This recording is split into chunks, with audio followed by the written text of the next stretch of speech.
बात कभी सड़क की नहीं हुई। अभी मेरे भाई आशिक भाई बता रहे थे, जो हमारे जिला के महासचिव भी हैं, कि वह विद्यालय की कितनी दिक्कत होती है, 3 किलोमीटर आगे जाना पड़ता है, बूथ नहीं है इस इलाके में। तो ऐसी तमाम मुद्दे और भी मैं मुद्दे आपसे बात करूंगा। इस कार्यक्रम के बाद हम लोग चर्चा करेंगे, क्योंकि मैं जहां भी जाता हूं वहां की समस्याओं को लिस्ट बना रहा हूं, और चुनाव से पहले किताब एक आप सबके घर घर बंटवाऊंगा, और वो वादा मैं लिखित में दूंगा। और विधायक बनने के बाद अगर उन वादों को पूरा नहीं कर पाऊंगा तो मैं आपके दरवाजे पे नहीं आऊंगा, शायद चुनाव ही नहीं लड़ूंगा। और अगर लड़ूंगा भी तो वो किताब आप मुझे पढ़वाइएगा, या हमारे मुंह पे फेंक दीजिएगा कि देखिए आपने ये वादे किए थे। हम लोग जब से मैं पैदा लिया मैंने लाल बत्ती देखा है। मेरे पिताजी मंत्री रहे 20 साल, मेरे भाई विधायक मंत्री रहे।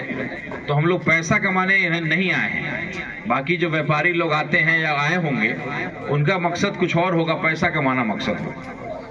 मैं राजनीति में क्यों आया उसकी मैं पृष्ठभूमि आपको बता रहा था कि मेरे पिताजी के इंतकाल के बाद मेरे भाई साहब ने पार्टी को बदल लिया।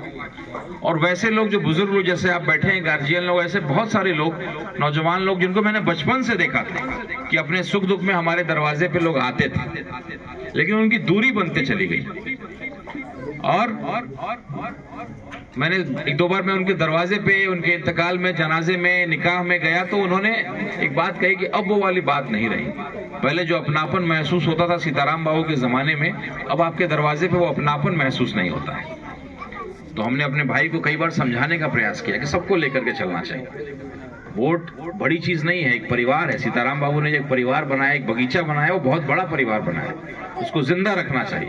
राजनीति में परिस्थितियां बदलती रहती हैं, कौन कब किसका वोटर हो जाए कोई नहीं जानता है। ये मोदी के आने से पहले थोड़ी ना हिंदू मुसलमान इतना हुआ करता था। इस व्यक्ति ने आकर के जहर को बांटा और समाज को बांटने का काम किया।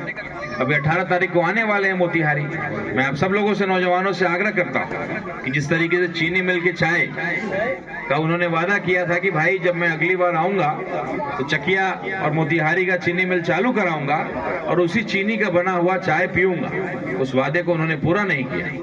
यहाँ के विधायक जी कह रहे हैं कि कोर्ट में मामला है, कचहरी में मामला है। अरे भाई हम लोग बेवकूफ हैं। आप मोती झील का सफाई में हजारों करोड़ रुपया खर्चा कर दिए।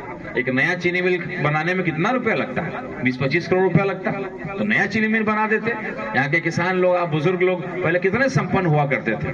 जब हम लोग गन्ने की खेती किया करते थे, केवल पुर्जी हम लोग जाकर के सुनार के दुकान पे दे देते थे, कपड़े के दुकान पे दे देते थे, तो हमारी बहन बेटियों की शादी हो जाया करती थी उसी में कि जब पुर्जी बजाएगा तो पैसा उसको मिल जाएगा। इस तरह का खुशनुमा माहौल किसान का हुआ करता है। तो 18 तारीख को मोदी जी आ रहे हैं। आप लोग जो एक